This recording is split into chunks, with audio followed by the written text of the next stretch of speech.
নমস্কাৰ মৰমৰ ছাত্ৰ ছাত্ৰীসকল আজি তোমালোকক 3A অনুশীলনীৰ 10 নম্বৰৰ পৰা 12 নম্বৰৰ অংককেইটা শিকাম। এতিয়া 10 নম্বৰটো চোৱা মৌলিক উৎপাদকত প্ৰকাশ কৰা। এতিয়া আমি আগতে মৌলিক উৎপাদক কেনেকৈ উলিয়াব লাগে সেইখিনি আমি শিকিছোঁ নহয় জানো। এতিয়া আমাক কি কৰিব দিছে মৌলিক উৎপাদকত প্ৰকাশ কৰা। এতিয়া চোৱাচোন মই এটা উদাহৰণ আগত লৈ লৈছোঁ 12। এতিয়া 12টোৰ যদি মৌলিক উৎপাদক কেইটা লিখা বুলি কয় তেতিয়া আমি 12ৰ মৌলিক উৎপাদক উলিয়াবলৈ হ'লে আমি প্ৰথমতে 12টোৰ কি উলিয়াই ল'ব লাগিব উৎপাদক কেইটা উলিয়াব লাগিব হয় নহয়। তাৰ পৰাহে আমি মৌলিক উৎপাদকখিনি বাছিব পাৰিম। এতিয়া 12ৰ উৎপাদক কি হ'ব 1 × 12 2 × 6 3 × 4 এই সংখ্যাকেইটা পূৰণ কৰিলে 12টো পোৱা যায়। এতিয়া 12ৰ উৎপাদক কি হ'ব 12ৰ উৎপাদক হ'ব 1 2 3 4 6 12 ইয়াত থকা গোটেই সংখ্যাকেইটাই জানো মৌলিক হয় নহয়। এতিয়া আমাক এই 12ৰ উৎপাদক 12ৰ যদি মৌলিক উৎপাদক কেইটা লিখা বুলি কয় তেতিয়া আমি কি কৰিম এই সংখ্যাকেইটাৰ পৰা যোনকেইটা সংখ্যা মৌলিক সেইকেইটাই হ'ব 12ৰ মৌলিক উৎপাদক হয় নহয়। এতিয়া আমাক 10 নম্বৰ প্ৰশ্নত কৈছে মৌলিক উৎপাদকত প্ৰকাশ কৰা। এতিয়া মৌলিক উৎপাদকত প্ৰকাশ কৰাটো কেনেকৈ কৰিব লাগিব চোৱা। যেতিয়া আমি এটা সংখ্যাক ধৰি ল'লো 12টোক আমি কি কৰিব লাগিব মৌলিক সংখ্যাৰ যদি পূৰণফল হিচাপে আমি যদি ধৰোঁ এতিয়া চোৱা 12টো আমি 12 চুটি হৰণটোত কৰিলে 2 6 2 3 তিনিবাৰ যাব হ'ল 2 × 2 × 3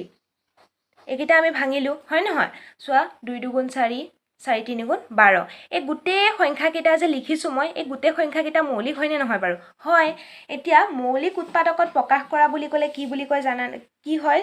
এতিয়া এটা সংখ্যাক মৌলিক সংখ্যাৰ পূৰণফল হিচাপে যেতিয়া দেখুওৱা হয় তেতিয়া সেই কাৰ্যটোকে কোৱা হয় মৌলিক উৎপাদকত প্ৰকাশ কৰা বুলি কোৱা হয় গম পাইছানে। এটা সংখ্যাক ইয়াত 12ক আমি কি কৰিছোঁ মৌলিক সংখ্যাৰ পূৰণফল হিচাপে প্ৰকাশ কৰিছোঁ। চোৱা এই গোটেইকেইটা যে আমি পূৰণ কৰিছোঁ এই পূৰণ কৰি পেলাই আমি 12টো পাইছোঁ কিন্তু সেই পূৰণ কৰা সংখ্যাকেইটা কি সংখ্যা হয় গোটেইকেইটা মৌলিক 2টো মৌলিক 2 দুটা আৰু 3টো মৌলিক হয় নহয়। এই গোটেই মৌলিক সংখ্যাকেইটা আমি পূৰণ কৰিহে এইটো সংখ্যাটো আমি লিখিছোঁ হয় নহয়। গতিকে মৌলিক উৎপাদকত প্ৰকাশ কৰা বুলি ক'লে কি হয় গম পাইছা নহয়। যেতিয়া এটা সংখ্যাক মৌলিক সংখ্যাৰ পূৰণফল হিচাপে যেতিয়া দেখুওৱা হয় তাকে মৌলিক উৎপাদকত প্ৰকাশ কৰা বুলি কয়। আমি এইটো 12টো এনেকৈ লিখিব পাৰোঁ 2 × 6 বুলি কিন্তু এইটো মৌলিক উৎপাদকত প্ৰকাশ কৰা নুবুজাব কাৰণ 6টো ইয়াত যৌগিক সংখ্যা বুজি পাইছানে। মৌলিকতে ভাঙিব লাগিব মানে গোটেইকেইটা। তেনেকৈ 18টো যদি আমি ভাঙোঁ 2 × 9 বুলি লিখিব পাৰোঁ কিন্তু 2 × 9 বুলি লিখিলে আমি মৌলিক উৎপাদকত প্ৰকাশ কৰা নুবুজাব। আমি চোৱা এই 9টো এটা যৌগিক সংখ্যা গতিকে আমি মৌলিক উৎপাদকত প্ৰকাশ কৰিবলৈ হ'লে যিকেইটা আমি পূৰণ কৰি সেই সংখ্যাটো পাম সেই গোটেই পূৰণ কৰা সংখ্যাকেইটাই হ'ব লাগিব মৌলিক। গতিকে 2 × 9টো ভাঙি দিয়া 3 × 3 3টো কি হয় মৌলিক সংখ্যা গতিকে এই গোটেইকেইটা মৌলিক হ'ল হয় নহয়। এইটোৱে হৈছে মৌলিক উৎপাদকত প্ৰকাশ কৰা। এতিয়া 10 নম্বৰটো তোমালোকক দিয়া আছে 10 নম্বৰ মই এতিয়া তোমালোকক প্ৰশ্নটো কৰাম 10 নম্বৰটো মৌলিক উৎপাদকক প্ৰকাশ কৰা। মই তোমালোকক এ নম্বৰটো কৰি দেখুৱাই দিম 210। 210টো আমি প্ৰথমতে চুটি হৰণ প্ৰক্ৰিয়াৰে এনেকৈ ভাঙি ল'ম। 2ৰে যাবই যিহেতু শেষত 0 আছে 0 থাকিলে 2ৰে বিভাজ্য হ'বই 2 × 2 এই 1টোক জানো 2ৰে 1টোক হৰণ যাব নাযায় গতিকে আমি এটা 0 বহুৱাম। এতিয়া এই 10টোক যাব 2 × 5 × 10 হ'ল। আকৌ চোৱা এতিয়া 2ৰে নাযায় 3ৰে যাব 5 × 1 = 6 বিভাজ্যতাৰ নিয়মটো কি আছিলে সংখ্যাকেইটা যদি প্লাছ কৰাৰ পিছত সেই প্লাছ কৰা সংখ্যাটো যদি 3ৰে বিভাজ্য হয় তেতিয়া সেইটো এই গোটেই সংখ্যাটোৱে 3ৰে হৰণ যাব গতিকে এইটো সংখ্যা 3ৰে হৰণ যাব 3 × 3 = 9 একটো ইফালে গ'ল 15 হ'ল 3 × 5 = 15 এইটো 5ৰে যাব 5 × 7 = 35। ইয়াত চোৱা 210 = 2 × 3 × 5 × 7 এই গোটেই সংখ্যাকেইটা পূৰণ কৰিলে এইটো পোৱা যাব। এই যে গোটেই সংখ্যাকেইটা যে আমি যে লিখিছোঁ পূৰণ কৰিছোঁ যে সেই গোটেই সংখ্যাকেইটা মৌলিক চোৱাচোন 2টো এটা মৌলিক 3টো এটা মৌলিক 5টো এটা মৌলিক 7টো এটা মৌলিক সেই গোটেই মৌলিক সংখ্যাকেইটা পূৰণ কৰিহে এই সংখ্যাটো পাইছোঁ হয় নহয় এটুকে কোৱা এনেকৈ মৌলিক উৎপাদকত প্ৰকাশ কৰিব লাগিব বুজি পাইছানে গোটেইকেইটা মৌলিক হ'ব লাগিব যিকেইটা সংখ্যা আমি পূৰণ কৰিম সেই পূৰণ কৰা গোটেই সংখ্যাকেইটা মৌলিক হ'ব লাগিব আৰু সেই পূৰণ কৰি এইটো পাব লাগিব বুজি পাইছা সেই তেনেকৈ কৰে তাৰপিছত মই আৰু এটা কৰি দিছোঁ C নম্বৰটো কৰি দিছোঁ মই 3 2 5 3 2 5টো কৰিছোঁ মই এইটো একে এনেকৈ আমি ভাঙি ল'ম 3 2 5 2ৰেতো নাযায় 5ৰে যাব এইটো 3ৰেও নাযায় 5ৰে কৰিম 5 6 গুণ 30 5 5 গুণ 25 হ'ল আকৌ যাব 5ৰে 5 গুণ 5 5 3 গুণ 15 আৰু চোৱা 13টোক আৰু একো সংখ্যাৰে নাযায় হয় নহয় কাৰণ 13টো মৌলিক সংখ্যা ইয়াক আৰু একো সংখ্যাৰে নাযায় গতিকে আমি এইটো কি লিখিব পাৰোঁ 3 2 5 ইকুৱেল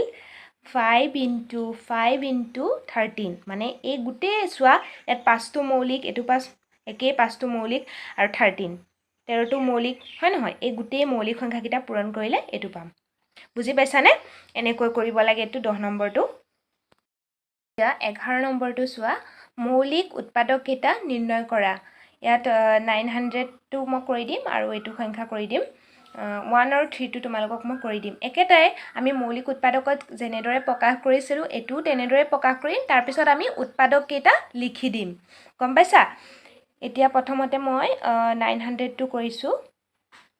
প্ৰথমতে একেটাই চুটি হৰণত এনেকৈ ভাঙি ল'বা 2ৰে যাবই বিভাজ্য হ'বই 2ৰে হয় নহয় এককৰ ঘৰত 0 আছে যিহেতু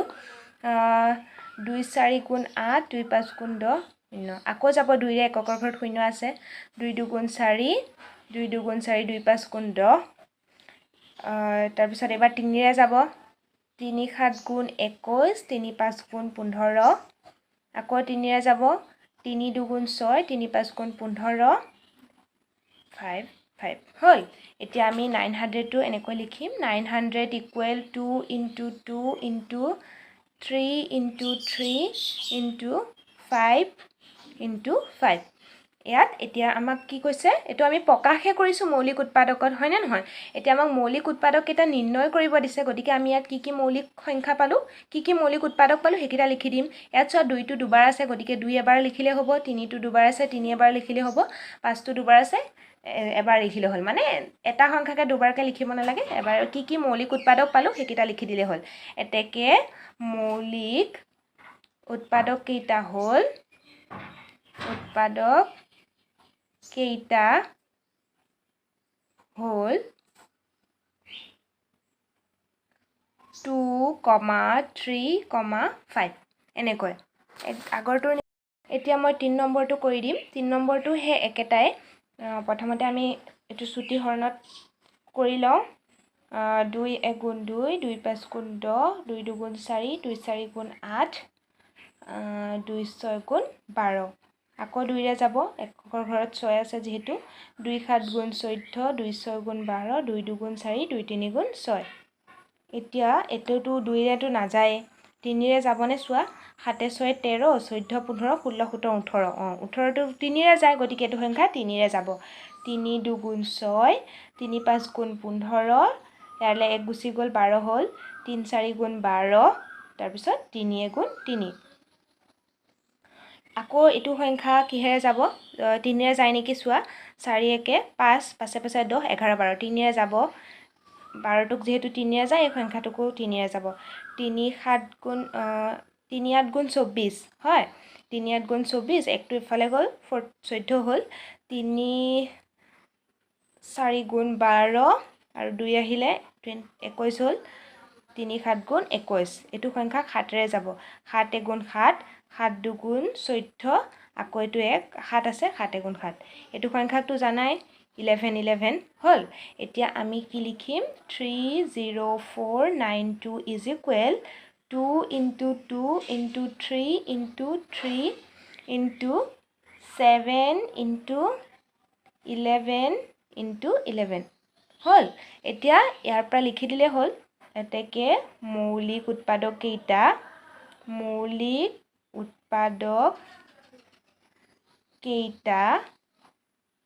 কি পালোঁ 2 দুবাৰ আছে এবাৰ লিখিলে হ'ল 3টো এবাৰ লিখিলে হ'ল আৰু 7 আৰু 11টো এবাৰ লিখিলে হ'ল এটোৱে হয় 12 নম্বৰটো চোৱা 63 105 আৰু 147 সকলোবোৰৰ উৎপাদক নিৰ্ণয় কৰা এই সংখ্যাকেইটাৰ আমাক কি উলিয়াব দিছে উৎপাদক নিৰ্ণয় কৰিব দিছে আৰু এই উৎপাদকবিলাকৰ যিকেইটা মৌলিক উৎপাদক তিনিওটাতে আছে সেইকেইটা উলিওৱা এই সংখ্যাকেইটাৰ আমাক প্ৰথমতে মৌলিক উৎপাদক উলিয়াই ল'ব দিছে উৎপাদক উলিয়াই সেই উৎপাদক কেইটাৰ ভিতৰত প্ৰত্যেকতেতো মৌলিক উৎপাদক থাকিব সেই একে যোন তিনিওটাতে যিকেইটা একে আছে সেইকেইটা আমাক লিখিব দিছে প্ৰথমতে আমি এই সংখ্যাকেইটাৰ কি উলিয়াই ল'ব লাগিব উৎপাদক নিৰ্ণয় কৰিব লাগিব প্ৰথমটো হৈছে 63 উৎপাদক উলিয়াম কি হ'ব 1 * 63 তাৰপিছত এইটো সংখ্যাটো 2ৰে বিভাজ্য নহয় 3ৰে যাব 3 × 2 = 6 3 × 3 এনেকৈ কৰি চাবা লাগিলে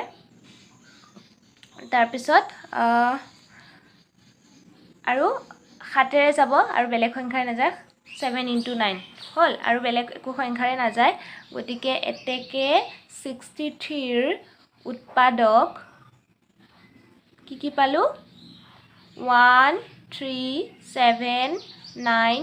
21 63 এইকেইটা হৈ পাইছোঁ আমি 63ৰ উৎপাদক এতিয়া 63ৰ যে উৎপাদক কেইটা উলিয়ালো সেই উৎপাদক কেইটাৰ মৌলিক উৎপাদক কোন কেইটা হ'ব বাৰু চোৱা 1 টো মৌলিকো নহয় যৌগিকো নহয় আমি জানোৱে 3টোৰ কি হ'ব এটা 3 এটা মৌলিক সংখ্যা হয় নহয় আৰু 7টোকো বেলেগ একো সংখ্যাৰে নাযায় 1 আৰু 7ৰ বাদে গতিকে 7টো হ'ব এটা মৌলিক সংখ্যা 9টো নহ'ব মৌলিক যৌগিক তাক বেলেগ সংখ্যাৰেও বিভাজ্য হয় 21টো যৌগিক 63টো যৌগিক মানে আমি 63ৰ মৌলিক উৎপাদক দুটা পালো এটা পালো 3 এটা পালো 7 এতেকে এইটো মই লিখি দিছোঁ 63ৰ মৌলিক উৎপাদক 3,7 তেনেকৈ আমি উলিয়াম 105ৰ উলিয়াম এবাৰ 105ৰ উলিয়ালে 1 × 105 2ৰেতো এইটো সংখ্যাক নাযায় 3ৰে যাব 3 × 35 চোৱা ইয়াত কৰি দেখুৱাই দিছোঁ 9 3 3 × 9 তাৰপিছত 1 থাকি গ'ল 3 5 × 15 3 × 35 কৰিলে 105 ওলায় এতিয়া 5ৰে যাব 5 × 21 7ৰে যাব 7 × 15 এতিয়া আমি 105ৰো উৎপাদক পালোঁ কি পালোঁ লিখিম এতেকে 105ৰ উৎপাদক 1 3 5 7 15 21 35 105 এইকেইটা পালোঁ আমি উৎপাদক এতিয়া মৌলিক উৎপাদক কেইটা কি হ'ব মৌলিক উৎপাদক কেইটা এতেকে 105ৰ মৌলিক উৎপাদক 105ৰ মৌলিক উৎপাদক কি হ'ব 1টো নহয় 3টো হ'ব 5টো হ'ব 5ক বেলেগ একো সংখ্যাৰে নাযায়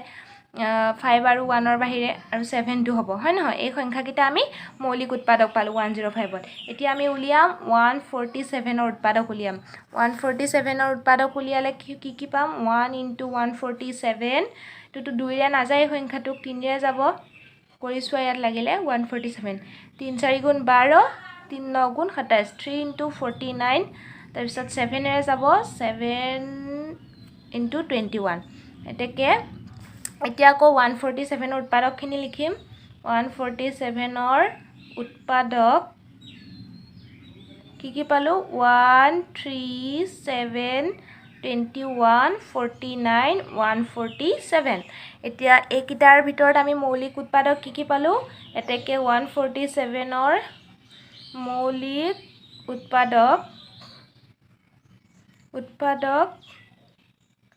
কি হ'ব 3টো হ'ব ইয়াতো 3 এটা মৌলিক সংখ্যা 7ও এটা মৌলিক সংখ্যা 3 আৰু 7এ পালোঁ এতিয়া তিনিওটাৰে আমি মৌলিক উৎপাদক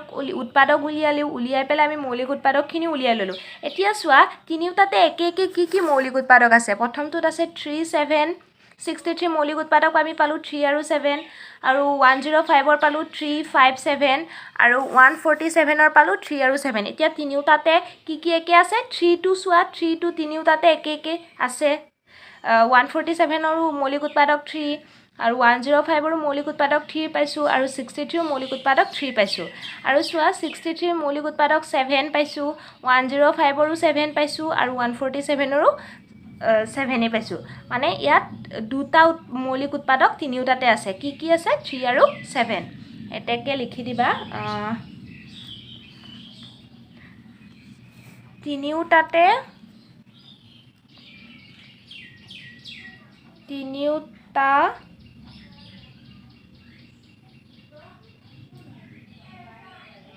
থকা মৌলিক উৎপাদক